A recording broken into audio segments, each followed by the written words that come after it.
Et en attendant un petit peu que tout le monde se connecte, ce que je vous propose, c'est de rappeler un petit peu le cadre et ce pourquoi on est ici un samedi après-midi de mars. On se situe là, en fait, dans la campagne Provox de dialogue structuré européen. Cette campagne Provoque, elle s'appelle Participation, Émancipation, Transformation. Et l'objectif des campagnes de dialogue structuré européen, c'est de donner la place aux jeunes dans la construction des politiques publiques européennes pour faire en sorte que les politiques publiques ressemblent un petit peu plus aux jeunes, mais surtout aux besoins formulés par les jeunes. Cette année, plus particulièrement, on s'intéresse à la question de la participation politique, qui est quand même une question assez large et assez vaste. Et puis, à cause de ce confinement, on a décidé d'essayer de se saisir de cette question-là à travers une série de webinaires. Donc là, on est dans le 4e webinaire qu'on organise depuis le mois de janvier, chacun ayant sa thématique propre. Et celui-ci, on l'a appelé de façon très humble, avec beaucoup d'humilité, réseaux sociaux, big data, civic tech, révolution démocratique ou contrôle politique. L'idée, ça va être d'aller regarder un petit peu comment s'entremêlent ces trois notions de participation politique, jeunesse et numérique, un petit peu ensemble jusqu'à 16 heures. Ce webinaire, peut-être pour vous le dire, on l'a pas organisé tout seul parce que Provox, c'est une démarche collective. On l'a organisé avec Starting Block. Vous pouvez voir Chloé à l'écran. On l'a aussi organisé avec la commission Causement et le CRAGEP Réunion. Là, je crois qu'il y a Yann qui est aussi à l'écran avec nous. On l'a aussi organisé avec les jeunes européens. Je crois qu'Antoine n'est pas encore arrivé, mais le temps que je parle, il devrait pas tarder à se connecter. Avec les maisons familiales rurales, je crois qu'il y a Olivier Ginès qui est avec nous, que vous verrez un petit peu au cours du webinaire. Les scouts et guides de France, je crois que Cécile est là aussi. Et l'Association nationale des étudiants en pharmacie. Je ne sais pas si l'autre Chloé est là. Voilà. Peut-être pour vous dire comment ça va se dérouler, on a voulu se saisir de ce sujet-là en 2 temps. Le premier temps, ça sera assuré par Picassoft et 42L, qui sont 2 associations étudiantes qui font partie du collectif Chaton, un collectif qui est hébergé ou initié par Framasoft. Ils nous en diront un peu plus tout à l'heure, mais peut-être pour dérouler l'acronyme Chaton, c'est le collectif des hébergeurs alternatifs, transparents, ouverts, neutres et solidaires. Voilà. L'idée, c'était de se plonger dans le sujet par la pratique. Donc, on va leur laisser la parole sur ces premières 45 minutes. Et ensuite, on aura un temps d'échange et de débat avec 4 intervenants qu'on vous présentera tout à l'heure. Voilà. Je laisse la main à Yann avant de donner la parole à Picassoft et à 42L. Alors, bonjour à tous, moi je suis Yann. Voilà, alors moi, pour commencer un peu le webinaire, on va faire un petit sondage à base de couleurs. Donc voilà, je vais vous poser plusieurs questions. Vous allez devoir apporter un objet correspondant à la couleur de la réponse. Donc voilà, par exemple, d'où venez-vous? Donc si vous venez du nord de la France, ce sera un objet rouge qu'il faudra mettre devant sa caméra. Du sud de la France, ce sera un objet vert. De l'est de la France, ce sera un objet bleu. De l'ouest, un objet jaune. Et en région parisienne, ce sera un objet orange. Donc voilà, moi-même, vu que je viens de La Réunion, je suis donc au sud. Donc, hop. Et alors pour ça, pour ceux qui veulent jouer, il faut allumer les caméras, sinon on va pas voir, ça va être compliqué. Donc moi je suis du sud-est. Je vais mettre 2 couleurs.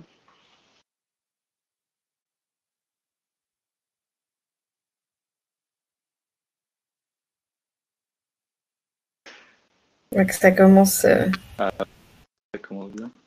On voit du rouge. Alors, le rouge, c'est où? C'est le nord. C'est le nord. Valentin est plutôt à l'est. Angie aussi. Charlotte, on voit un peu à contre-jour, mais je crois que je devine plutôt du bleu. Oui. C'est ça. Ok.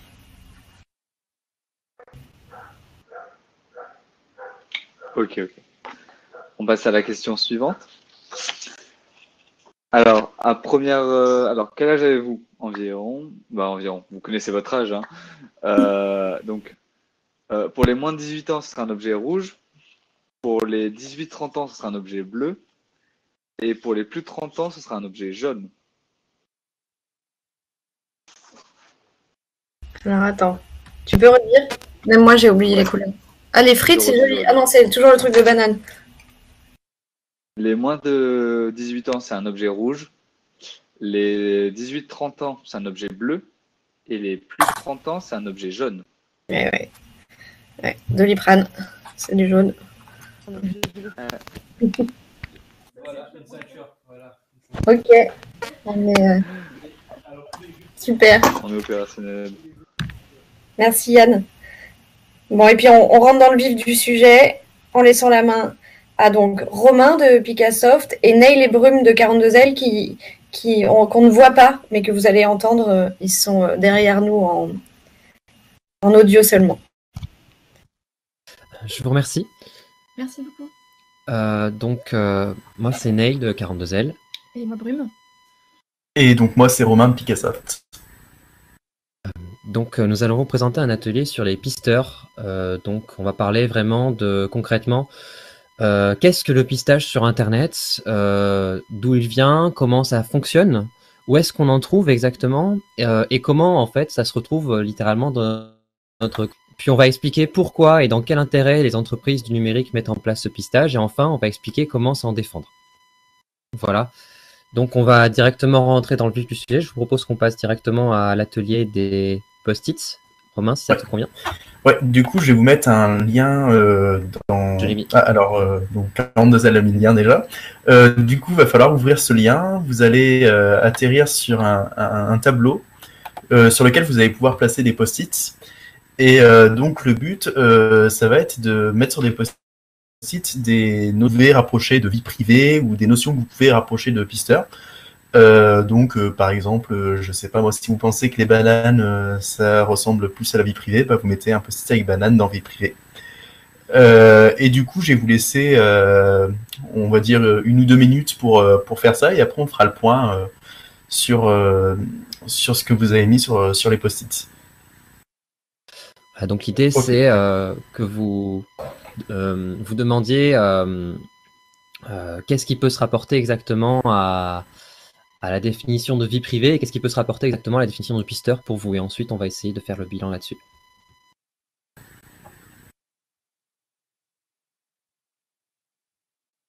Donc c'est plutôt des notions. J'en sais rien, moi par exemple, on pourrait mettre famille dans vie privée. Ouais, c'est ça, plus des notions, des mots-clés, etc. Tac. Qu'est-ce que ça vous évoque?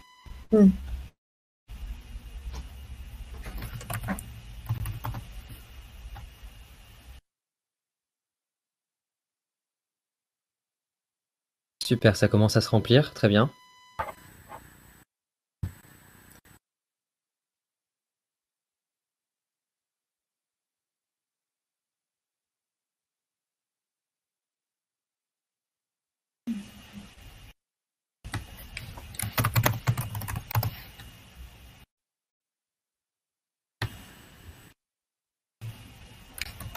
Ok, super. On commence à avoir un joli tableau. Mhm. Alors, est-ce que tout le monde a eu le temps peut-être de commencer de noter ses idées, ou il faut laisser un peu plus de temps? Si des personnes ont besoin de plus de temps, n'hésitez pas à marquer dans le chat. Ok, donc je laisse un tout petit peu plus de temps.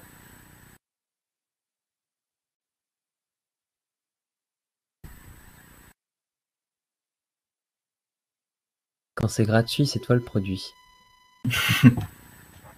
Marmiton.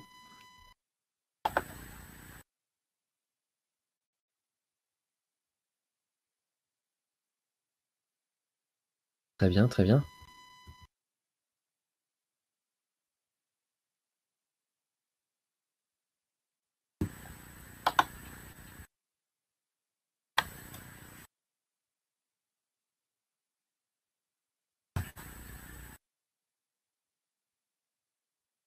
Ok, je pense qu'on peut faire le bilan. Qu'est-ce que t'en penses? Ouais, ouais, je pense que c'est bon. On peut commencer à faire le bilan. Donc déjà quelque chose qui revient beaucoup dans vos définitions, vos notions qui se rapportent à la vie privée, c'est le secret. Donc c'est quelque chose que vous aimeriez bien garder pour peut-être pour vous-même, que vous n'avez pas envie de partager à tout le monde. On voit d'autres notions comme personnel, professionnel. Donc on a un peu une opposition entre ces deux notions, je pense. Pareil avec amis, famille, couple. On a des choses qui se rapportent à notre vie personnelle comme la santé. On a la notion de mail qui elle, c'est probablement le contenu des mails, par exemple, je pense, qui peut contenir des données à caractère personnel. Après, on a d'autres choses comme le compte bancaire, comme l'intimité.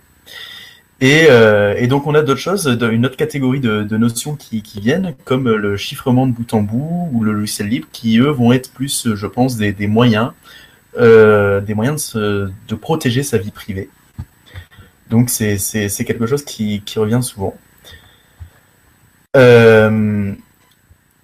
Pister à côté, donc dans cette catégorie, vous avez placé des notions comme cookie qui revient beaucoup. Donc on reparlera probablement des cookies un peu après. Des choses comme Cambridge Analytica, donc c'est pareil, on en reparlera dans la suite de l'atelier. Vous avez aussi placé des noms de réseaux sociaux, donc par exemple Facebook, qui donc sont des entreprises qui utilisent massivement les pisteurs. Et vous avez encore mis des moyens de se protéger des pisteurs, donc notamment avec la navigation privée, uBlock Origin, etc. Donc on peut voir effectivement que chacun a sa propre, en ce qui concerne la vie privée, chacun a sa propre définition de ce qui lui est intime et personnel. Il n'y a pas de... c'est extrêmement varié quand on voit famille, amis, intimité, mail, etc. C'est les photos même. Ça fait référence à énormément de choses.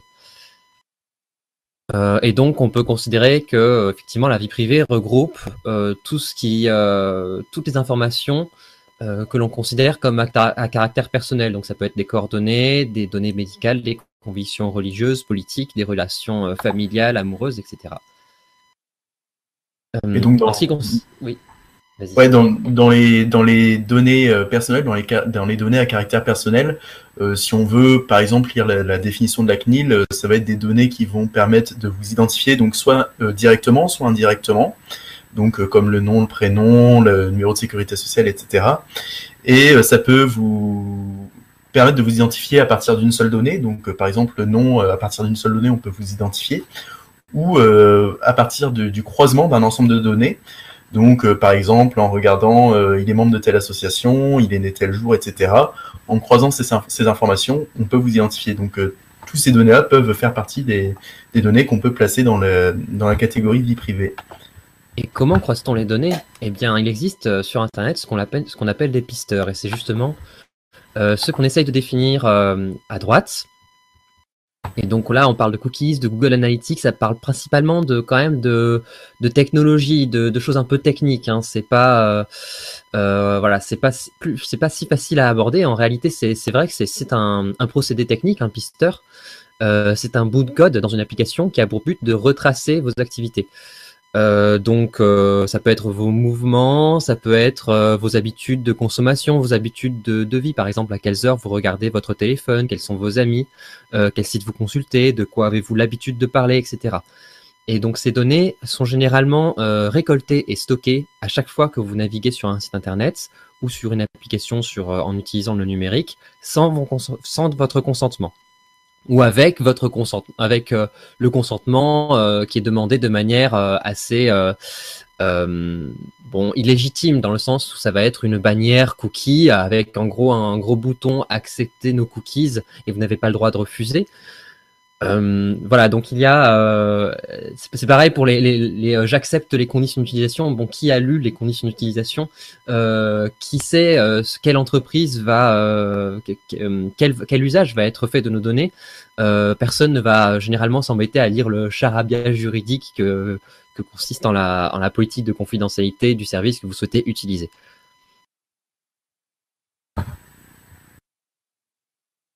Est-ce qu'il y a des questions jusque-là?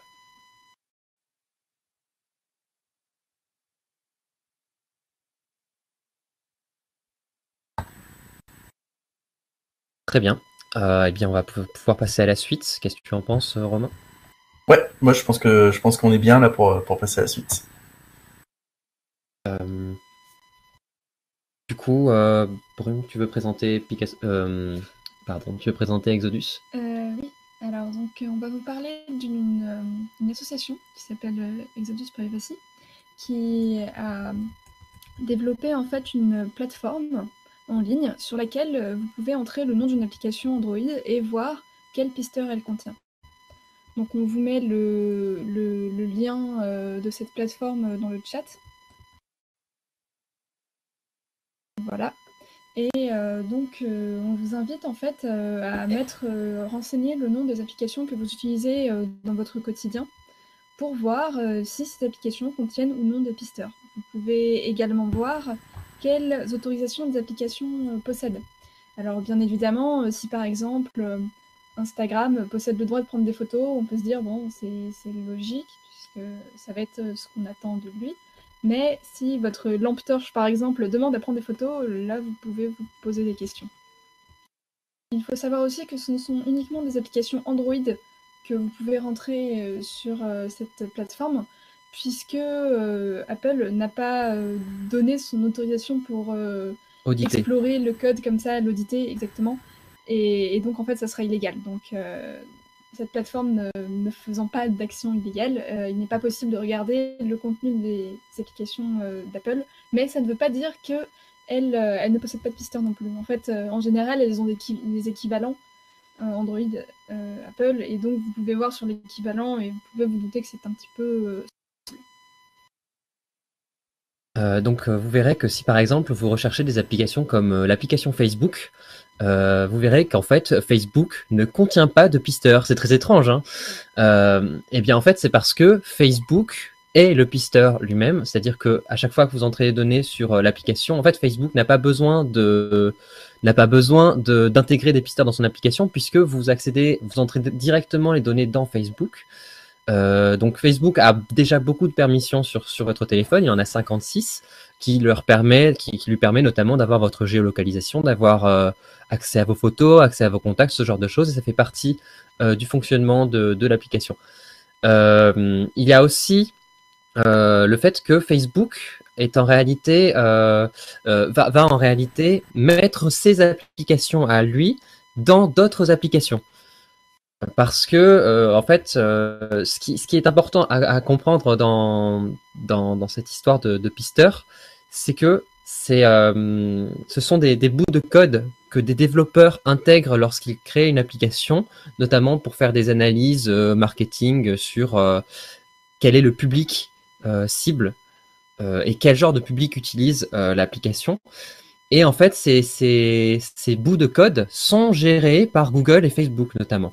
Donc si vous regardez sur le site d'Exodus, vous avez un onglet qui s'appelle Pisteur. Alors chez moi ça rame un peu, je vais y arriver. Et donc on trie par nombre d'applications. En fait on va voir que Exodus Privacy a énormément d'applications enregistrées. Et voilà, donc si vous regardez dans le lien que j'ai mis dans le chat, vous verrez que le top 4 des pisteurs dans les applications Android, c'est Google. Donc c'est Google Firebase Analytics, c'est Google AdMob, c'est Google Crashlytics, c'est Google Analytics.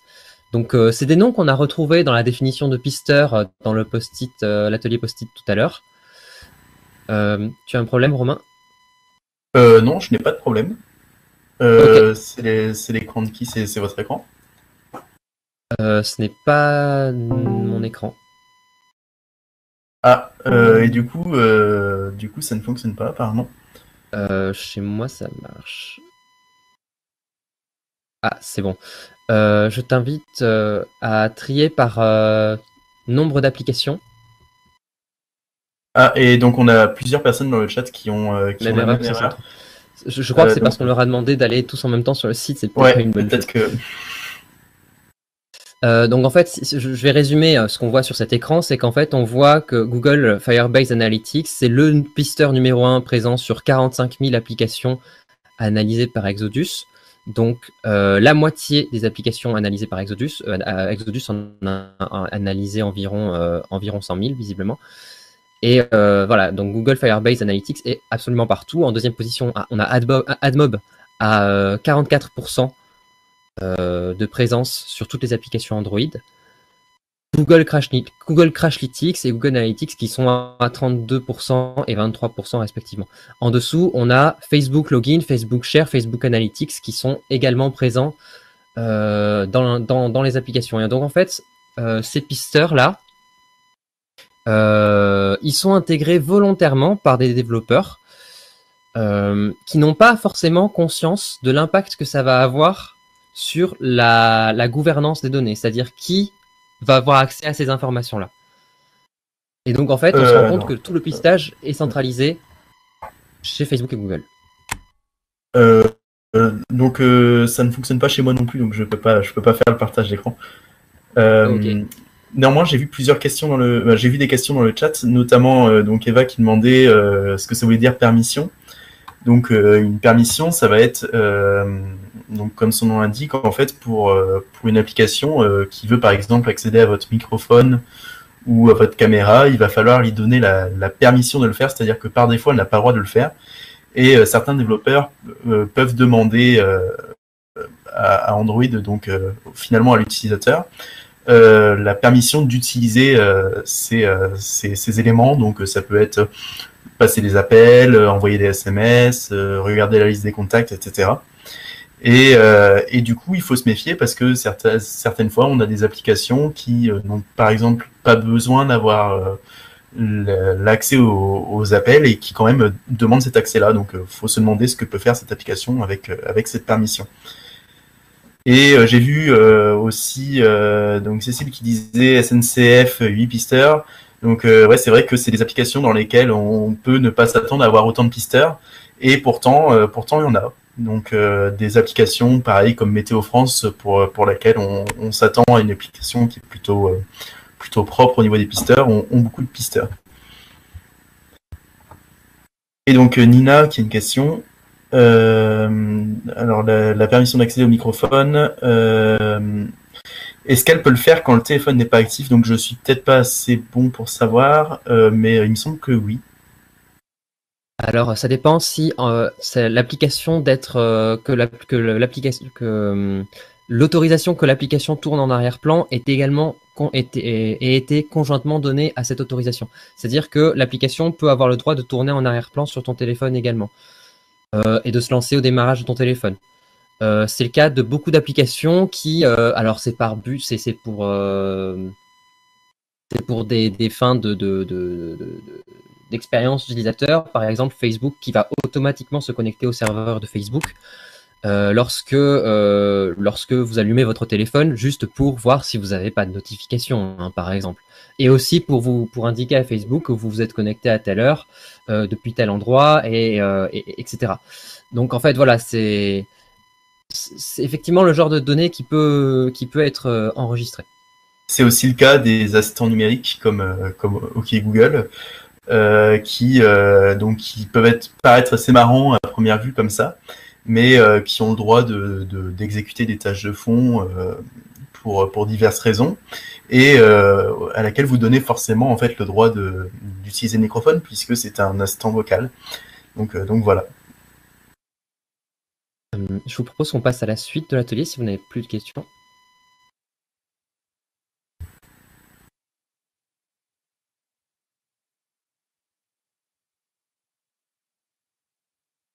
Je crois qu'il n'y a plus de questions. Ah, on a une question de Marine qui nous demande si les conversations sont enregistrées et stockées quelque part. Alors, je n'ai pas les sources là, mais il me semble que oui, il y a des conversations qui ont déjà fuité, notamment pour Echo ou Alexa, je sais plus le nom de l'assistant d'Amazon, avec des personnes qui ont révélé être payées pour écouter certaines conversations, dans le but d'améliorer normalement le produit, mais des conversations qui étaient quand même enregistrées. Alors, laissez-moi vous donner le lien de cette interview. C'est une enquête de la Quadrature du Net qui met en scène, donc, non, c'est même pas une mise en scène, c'est un vrai témoignage, donc d'une certaine Julie qui est transcribeur pour Cortana. Donc Cortana, c'est l'assistant vocal de Microsoft, et donc qui lui demande quel est son travail, quel est le travail de transcribeur. Et donc, elle révèle en fait qu'elle n'est liée à aucune politique aucun contrat de confidentialité. Elle a le droit en fait de révéler tout ce qu'elle fait puisqu'elle ne signe pas de contrat qui lui interdit d'en parler. Et qu'elle entend des conversations extrêmement privées, extrêmement sensibles, des numéros de carte bancaire, des adresses, n'importe quelle requête que vont demander les personnes qui utilisent ce genre de service. Et en fait, Siri, c'est la même chose, OK Google, c'est la même chose. Voilà, donc on a des transcribeurs, donc des personnes qui sont payées pas très cher, c'est de la main-d'œuvre qui va souvent être qu'on va souvent trouver dans des pays en développement ou même là pour le cas de Julie, c'est une transcripeur française qui sont payées donc pour écouter les conversations qui sont enregistrées par les assistants vocaux, voir si le robot, l'intelligence artificielle a bien compris la requête de la personne, et sinon la corriger pour lui faire apprendre de ses erreurs. Voilà, je vous conseille ce reportage. On va passer à la suite de l'atelier. Romain. Petite précision aussi, c'était préciser les conversations. Donc, si c'est des conversations juste par texte avec d'autres personnes, il faut savoir que aussi, oui, tout ça sera enregistré. Par exemple, sur certaines applications du style Discord ou quoi, il est possible de télécharger toutes ces données personnelles et on voit qu'il y a absolument tous ces messages depuis la création du compte, par exemple. Pas que les messages, les métadonnées aussi. À quelle seconde vous avez envoyé ce message, à quelle seconde vous vous êtes connecté sur le service, à quelle seconde vous avez lu tel message, avec quel navigateur, avec quel système, depuis quelle adresse. Voilà, il y a énormément d'informations qui sont stockées, sans aucun contrôle, puisque vous avez accepté les conditions d'utilisation, donc techniquement ils sont en droit de récupérer ces informations. Voilà.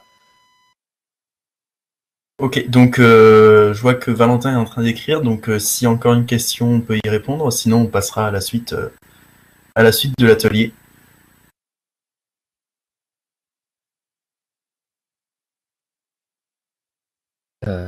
Alors, vous avez une idée, quelle appli qui se dit secure sont safe? WhatsApp, Telegram? Alors déjà, WhatsApp, ça appartient à Facebook, donc ça va être un petit peu compliqué. Surtout que très récemment, WhatsApp a mis à jour ses conditions d'utilisation en précisant que toute personne utilisant WhatsApp doit forcément avoir un compte Facebook, lier un compte Facebook avec son compte WhatsApp, même si il n'utilise pas Facebook. Ce qui fait que le pistage n'est même plus caché. Et donc oui, non, pour WhatsApp, clairement pas. Ensuite, je peux préciser quelque chose, c'est que WhatsApp, à la base, c'était une entreprise qui voulait faire une messagerie instantanée, qui se voulait privacy friendly, donc vraiment respectueuse de la vie privée, etc. Sauf que, en fait, WhatsApp n'a pas ouvert son code. Et c'est là toute l'importance d'ouvrir le code, de le mettre open source, de le mettre en logiciel libre, parce que ça permet à des techniciens, des personnes qui ont les compétences de regarder le code, ça leur permet de savoir comment il est conçu. C'est pas la bonne application. Oui, pour le partage d'écran, c'était la 3e. En fait, ça permet, le fait d'avoir un code ouvert, ça permet de savoir comment l'application est conçue. C'est comme avoir la recette de cuisine d'un gâteau. Alors que WhatsApp nous a pas fourni la recette de cuisine qui nous permet de concevoir l'application. Donc en fait, on peut pas savoir comment WhatsApp est conçu. Et donc c'est un grand problème. Alors Telegram, Telegram pour le coup, l'application est open source, donc on peut savoir comment le client est fait. Par contre, le serveur n'est pas open source, donc on peut pas savoir comment ils traitent les données que l'on leur envoie. On sait comment on leur envoie, mais on sait pas comment ils les traitent sur leur serveur. Et pour le cas de Signal, les deux sont le serveur et le client sont open source. Cela dit, Signal reste quand même une application qui est centralisée, c'est-à-dire qu'il y a un point central qui échange toutes les données. Alors elles sont chiffrées, mais du coup il y a quand même un point central et donc ça reste centralisé. Donc à la recherche d'une meilleure alternative, mais pour le moment c'est vrai que je pense qu'on peut dire que Signal est peut-être l'une des meilleures messageries instantanées, les plus respectueuses de la vie privée qu'on trouve et que même Edward Snowden en personne a recommandé. Voilà. Et à savoir sur Telegram, donc c'est que ils vendent un système qui est chiffré de bout en bout, ce qui est vrai pour les conversations avec une seule personne. Cela dit, pour les conversations de groupe, elles ne sont pas chiffrées par défaut.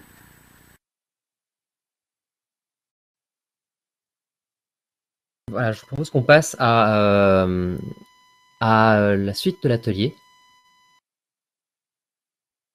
Du coup, au niveau de la suite de l'atelier, donc c'est une réflexion sur les pisteurs, la surveillance.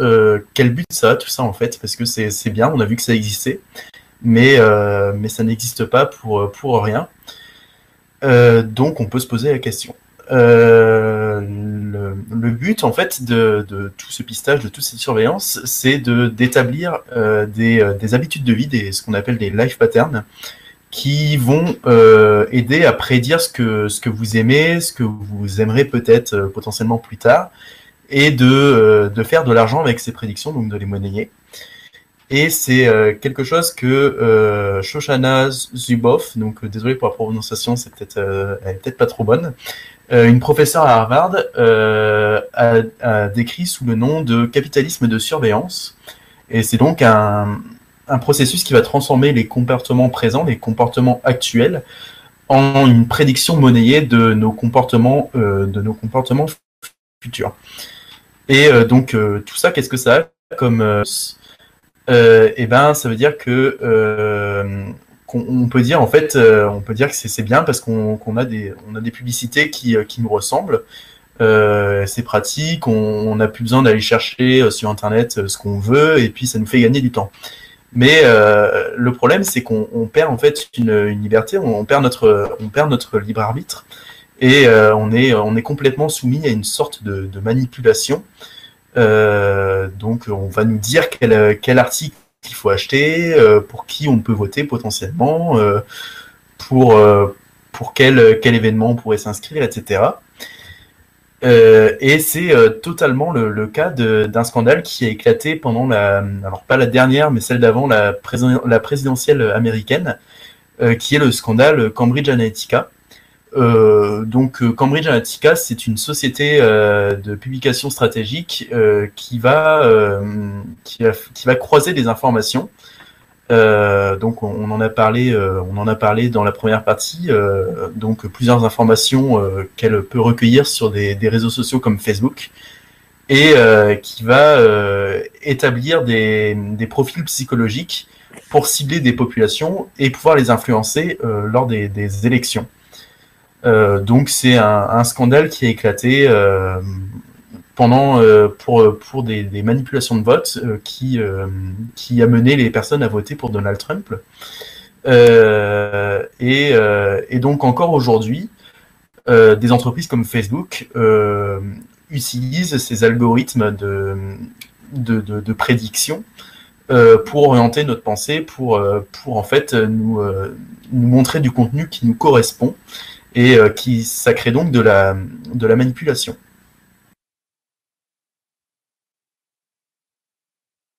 Voilà, donc alors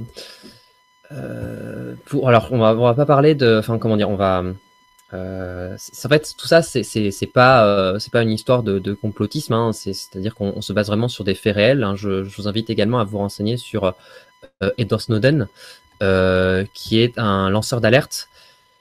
Je ne sais pas si vous connaissez Edward Snowden, qui a travaillé pour la NSA, qui est la National Security Agency, qui est donc une agence gouvernementale des États-Unis qui se charge donc de la sécurité du pays. Et on s'est aperçu alors en 2013, en fait, Edward Snowden a décidé de démissionner de son poste. Donc, il a quitté son travail. Il était administrateur système, donc il avait accès à toutes les informations de la NSA. Et en fait, il a décidé d'aller voir des journalistes, d'avoir un rendez-vous avec Laura Poitras et Glenn Greenwald à Hong Kong. Qui sont des journalistes qui, du coup, ont traité son affaire. Et donc, il a révélé très, très minutieusement, donc en prenant soin de censurer les informations sensibles, etc., toute la surveillance de masse qui s'orchestrait par la NSA sur le monde entier, c'est-à-dire de la collecte de données de masse, sans savoir si vous êtes suspect ou pas, sans savoir si vous avez, sans condition, en fait, juste stocker toutes les données qui circulent sur Internet le plus possible, sans aucune limite, sans aucun justificatif. Voilà. Donc ça, c'est ce qui s'est passé et c'est ce qui se fait encore. C'est-à-dire que si vous vous renseignez notamment sur Prism, qui est un logiciel de surveillance, qui est un logiciel de surveillance conçu par la NSA, vous allez voir qu'en fait, la NSA a émis ce qu'on appelle des subpoenas, c'est-à-dire c'est un procédé juridique qui permet aux États-Unis d'obliger une entreprise à faire quelque chose. Donc en fait, ce qu'a fait le gouvernement américain, c'est que il a décidé de demander à Google, à Facebook, etc. Alors non, ce n'est pas une application. Désolé, hein, ce n'est pas une application Android. Pour le partage, je vous invite à cliquer sur le lien dans le chat plutôt. Ce qui s'est passé, c'est que la NSA, excusez-moi, je vais y arriver, que la NSA a émis des subpoenas, donc des obligations, des ordres à Google, à Facebook, à toutes les entreprises, toutes les grosses entreprises du numérique, pour leur obliger, pour les forcer à intégrer des logiciels de pistage, des mécanismes de pistage. Donc voilà, donc toutes les grosses entreprises du numérique, Apple, Amazon, Facebook, etc., ont dû accepter, sous peine de fermer, de mettre des portes dérobées, donc des systèmes qui permettent à la NSA d'avoir les accès administrateurs sur leur service, d'avoir les accès administrateurs sur tous les appareils qui sont sous leur contrôle, donc sous le contrôle de Google, Facebook et compagnie, et donc d'avoir un accès permanent à toutes leurs infrastructures. Voilà, donc c'est ce que Edward Snowden révèle dans les documents en fait confidentiels qu'il a donné en partant de son poste.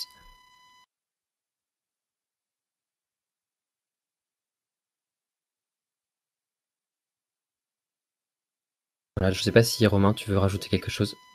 Non, c'était vraiment très complet comme présentation pour l'atelier.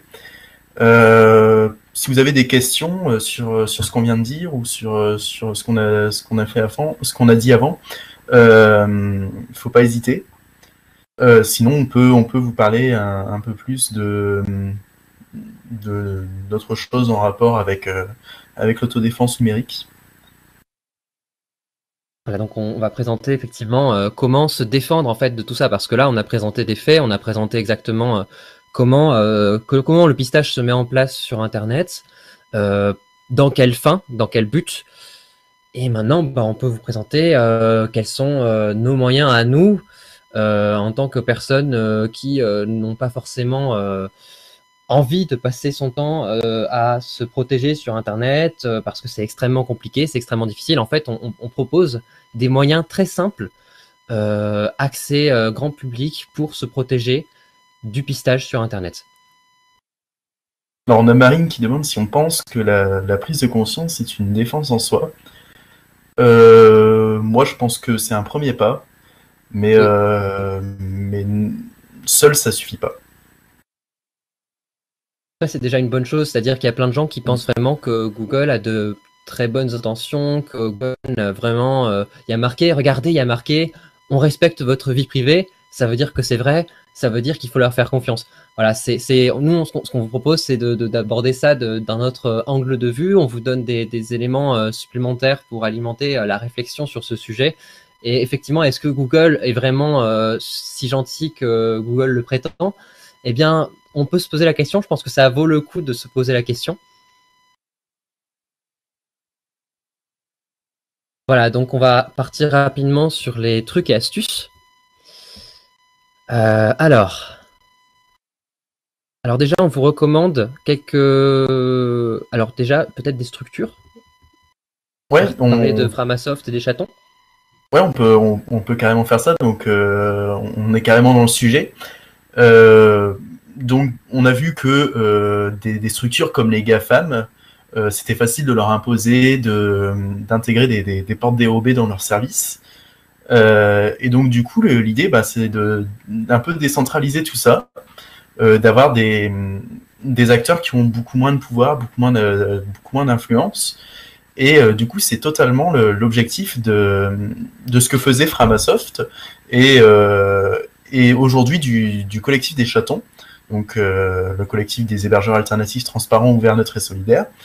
Donc le collectif des chatons, c'est né quand Framasoft a gagné de la popularité et ne voulait pas grossir pour devenir un GAFAM associatif. Du coup, Framasoft a initié un collectif qui aujourd'hui rassemble plus de 90 structures, je crois. Donc, parmi ces structures, on trouve des associations, des particuliers, des petites entreprises, des coopératives, etc. Et le but de ces entités, c'est d'aider à décentraliser Internet en fournissant des services qui sont donc éthiques et, comme dans le nom des chatons, alternatifs, transparents, ouverts, neutres et solidaires. Donc, si vous voulez trouver des services rapidement, des services proposés par les chatons, on peut vous recommander d'aller sur le site entraide.chaton.org qui, pour différents types de services, recense les chatons qui proposent ces services. Donc, on va vous mettre le lien dans le chat. Et donc, par exemple, si vous voulez ouvrir un document en collaboration, c'est tout à fait possible.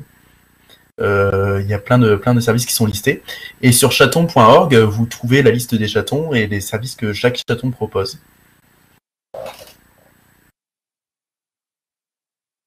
Voilà, Dax. Donc ça, effectivement, comme tu l'as présenté, ce sont des services hébergés par des petits acteurs qui n'ont pas les moyens financiers, notamment des entreprises, des 5 entreprises les plus riches du monde qui sont, comme par hasard, Google, Apple, Facebook, Amazon, Microsoft. Et donc, bon, forcément, ça va pas être de la même qualité. On n'a pas toute une équipe d'ingénieurs pour résoudre tous les problèmes de ces services et faire en sorte que, d'ailleurs, faire en sorte que tout soit gratuit, tout simplement, parce qu'il y a certains chatons du coup qui proposent des services qui sont payants. Il y a d'autres chatons qui proposent des services en libre accès. Voilà, ça dépend de nos moyens. Et donc, voilà, en fait, on propose des alternatives pour décentraliser ça, pour décentraliser Internet, pour reprendre en fait le contrôle sur nos données, pour ne pas que toutes nos données se retrouvent centralisées chez des serveurs qui sont aux États-Unis, qui sont sous juridiction américaine. Et en fait, c'est le concept des AMAP. Je ne sais pas si vous connaissez les AMAP. Donc, c'est les marchés, les structures locales en fait chez qui vous allez acheter vos légumes plutôt que de les acheter dans les grosses chaînes de supermarchés. Voilà, donc c'est des structures qui sont près de chez vous, que vous pouvez rencontrer, avec qui vous pouvez échanger, avec qui vous pouvez leur poser des questions sur comment poussent vos légumes. Et vous pouvez leur acheter des légumes. Donc, ils sont peut-être pas au même prix, effectivement, que des grosses structures comme chez Carrefour et compagnie. Mais ils seront peut-être meilleurs et au moins vous aurez rencontré les agriculteurs qui les ont fait pousser. Donc, en fait, c'est un peu le même principe chez les chatons. C'est-à-dire que nous, on est des petites structures qui allons exactement faire la même chose. comme le dit Angie. Et du coup, je vous ai mis le lien d'une conférence qu'a donnée Picassoft avec Rhizome, qui s'intitule les AMAP du numérique. Donc Rhizome, c'est un fournisseur d'accès Internet qui est associatif. Et du coup, l'idée, c'est la même chose. C'est au lieu d'avoir des gros acteurs au niveau de l'accès Internet, d'avoir des plus petits acteurs qui ont beaucoup moins de pouvoir, mais qui sont plus locaux, qu'on peut rencontrer, etc. Il ne faut pas oublier que Internet, le cœur du problème sur Internet, c'est vraiment la confiance. C'est-à-dire qu'il faut avoir confiance aux acteurs avec qui vous confiez vos données. Et le problème aujourd'hui, c'est qu'on n'a pas de confiance. On n'a pas de confiance envers Google. Enfin, on ne peut pas en avoir. C'est très compliqué d'avoir confiance en des personnes que vous n'avez jamais rencontrées. Alors que des personnes comme les chatons qui sont près de chez vous, que vous pouvez rencontrer en vrai, vous pouvez échanger. Voilà, vous pouvez. Est-ce que vous pouvez payer une bière à Mark Zuckerberg, le fondateur de Facebook? Non, vous ne pouvez pas parce que vous ne pouvez pas le rencontrer. C'est impossible de rencontrer cette personne. Mais vous pouvez payer une bière à un chaton. Et ça, c'est super cool. Parce que du coup, vous pouvez échanger avec des personnes qui sont près de chez vous, avec les personnes qui hébergent vos données. Vous pouvez leur faire confiance. Et si vous ne pouvez même pas faire confiance à des personnes qui sont proches de chez vous, à des personnes que vous avez rencontrées en vrai, on vous accompagne pour vous aider à héberger vos propres données chez vous. Alors, pas tous les chatons font ça, mais voilà, ça sont des choses qu'on peut faire, c'est-à-dire vous apprendre à utiliser des outils simples comme Nextcloud ou ce genre d'outils assez accessibles qui vous permettent d'héberger vos données chez vous. Alors évidemment, ça nécessite un petit peu de connaissances techniques, c'est pour ça qu'on se charge généralement de l'hébergement. Mais voilà, si si vous avez envie d'héberger vos données, les chatons se chargent de vous accompagner et vous proposent au moins de la documentation pour vous aider à réaliser ce processus de vous-même. Voilà, je pense qu'on a fait le tour sur Framasoft et les chatons. On va y revenir de toute façon pendant la table ronde. On a mis sur le pad des extensions de navigateur qui vous permettent de protéger votre vie privée, donc de bloquer le pistage. Donc le pistage qui est un moyen technique, nous on vous propose d'autres moyens techniques de les bloquer. Ça nécessite aucune connaissance technique, il suffit juste de l'installer. Voilà, on parle notamment de uBlock Origin. uBlock Origin qui se retrouve d'ailleurs dans la définition de pisteur dans le webinaire parce que c'est un moyen de défense, effectivement. uBlock Origin qui est une extension de navigateur qui bloque certains éléments d'une page web, notamment la publicité et la collecte des données de navigation. À ne pas confondre avec uBlock, AdBlock et AdBlock Plus, car eux, ils tolèrent certaines publicités parce qu'ils ont conclu des contrats des contrats avec des grosses sociétés de pub. Et donc, ils gagnent beaucoup d'argent. Donc voilà, uBlock Origin, c'est une valeur assez sûre.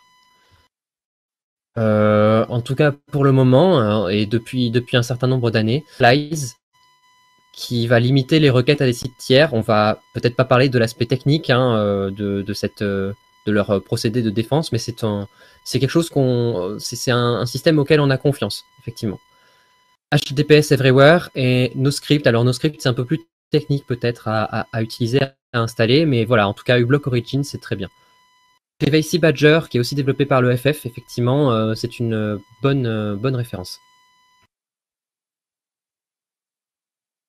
Brume, est-ce que tu veux rajouter quelque chose? Au niveau des applications, non, je pense que c'est bon. On n'a pas parlé des gestionnaires de mots de passe?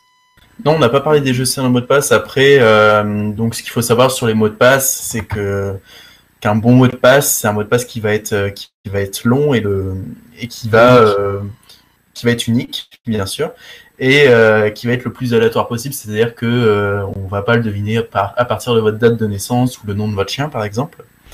Et donc tout ça peut être assez difficile à retenir. Et du coup, une solution, ça peut être d'utiliser un gestionnaire de mots de passe. Le gestionnaire de mots de passe, en 2 mots, c'est un annuaire dans lequel vous allez stocker tous vos mots de passe, mais ils ne vont pas être stockés en clair, c'est-à-dire que vous allez retenir un seul mot de passe qui va permettre de chiffrer tous les autres mots de passe, donc de les rendre illisibles.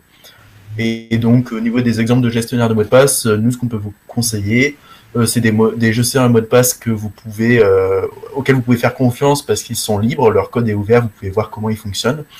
Et donc, du coup, ça peut être KeePassXC, par exemple, ou Bitwarden. Et d'ailleurs, il y a des chatons qui proposent des gestionnaires de mots de passe comme Bitwarden.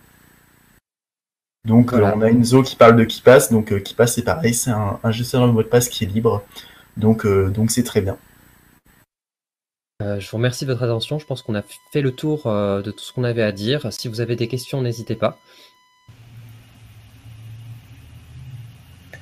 Je pense qu'il y a toujours des petits commentaires plutôt de partage de pratiques. De toute façon, ce qu'il faut se dire, c'est que on va vous envoyer, je vois que je pense que c'est Chloé qui a fait des notes partagées et qui a pu stocker au fur et à mesure du webinaire toutes les informations qui ont été données par Picassoft et par 42L. Ça vous sera de toute façon envoyé.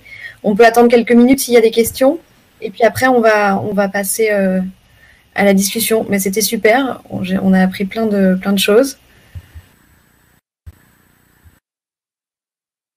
Et du coup, de manière générale, sachez que pour tout logiciel assez connu, il y a des alternatives qui sont respectueuses de votre vie privée. On peut par exemple citer, pour tout ce qui va être, par exemple, Microsoft Office, tout ça, il va y avoir LibreOffice. Pour Messenger, Signal, bon, on avait déjà parlé WhatsApp.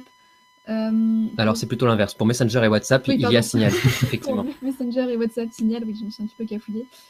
Pour Google Maps, c'est tous les services de cartes. On va parler par exemple d'OpenStreetMap. Pour tout ce qui est réseaux sociaux, il va y avoir ce qu'on appelle le fait divers. Donc c'est peut-être un petit peu technique à aborder en quelques mots, mais globalement, par exemple, pour YouTube, il va y avoir une alternative qui s'appelle PeerTube. Pour Twitter, il va y avoir Mastodon. Pour Instagram, PixelFed. Et ainsi de suite, il y en a beaucoup. Donc vraiment, pour tous les logiciels que vous utilisez au quotidien, vous pouvez essayer de trouver des alternatives. Elles existent. Et donc, nous vous encourageons en fait à les chercher et à trouver donc ce qui vous conviendra.